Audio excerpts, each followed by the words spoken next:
Welcome to the School Library Pulse, your monthly source of inspiration and motivation from South Dakota State Library School Library Services. Each month, we share heartwarming stories and uplifting moments submitted by school librarians across the state and designed to empower and energize. Thank you for tuning in for this brief boost that will set a positive tone for your month and remind you of the incredible impact you have on your students and community. Our first story is about libraries being more than just books. Our librarian writes, "This year I started something new, a library of things. I cleared off a small shelf and began stocking it with items students might not expect to find in a school library.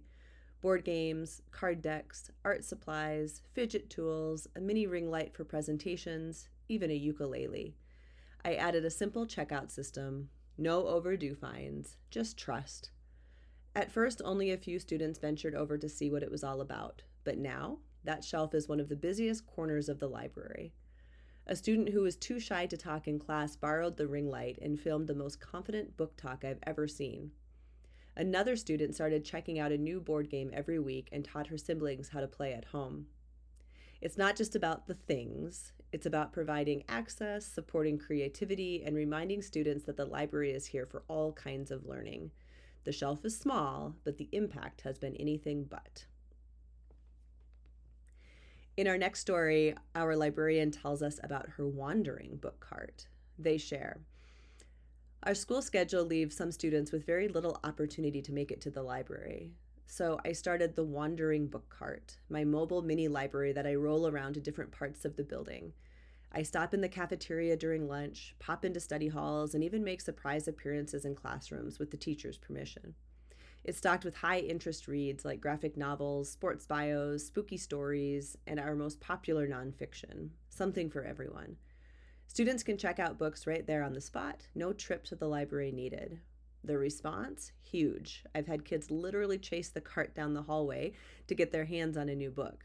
Some have even asked if they can help push the cart as my reading assistant.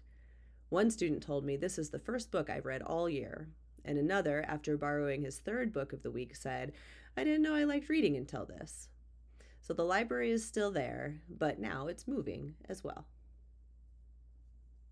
Our next librarian shares how they revived their Reading Buddies program. They write, "This fall, we brought back a tradition that had been on pause for a while, our Reading Buddies program. Each week, high school students come to the elementary wing during library time to read with younger students. The first few sessions were a little awkward. The older kids were shy and the littles were wiggly, and the whole thing just felt a bit clunky. But by the third week, something just seemed to click. I walked in to find a senior, one of our more stoic students, sitting on the carpet reading The Very Hungry Caterpillar in an animated voice, complete with sound effects. His reading buddy was grinning from ear to ear. It's become a highlight of the week for everyone involved. The older students are mentoring without even realizing it, and the younger students are gaining confidence and excitement around reading. One third grader said, I want to read like her when I'm in high school. Honestly, I think they're all learning from each other." And our last story is short and sweet. Our librarian tells us, "During National Library Week, I put out blank bookmarks and invited students to decorate them with encouraging words or artwork. I didn't think much of it, but by the end of the week, the basket was overflowing. You matter, keep turning pages, books are friends. Some were silly, some sweet, and some surprisingly emotional. I slipped them into books randomly for other students to find. And one sixth grader came to me teary-eyed and said, I really needed the one I found today. It was a quiet reminder that our students have so much kindness to give and that the library can be the perfect place for that to shine." Join us next month for more motivational stories shared by inspirational South Dakota school librarians.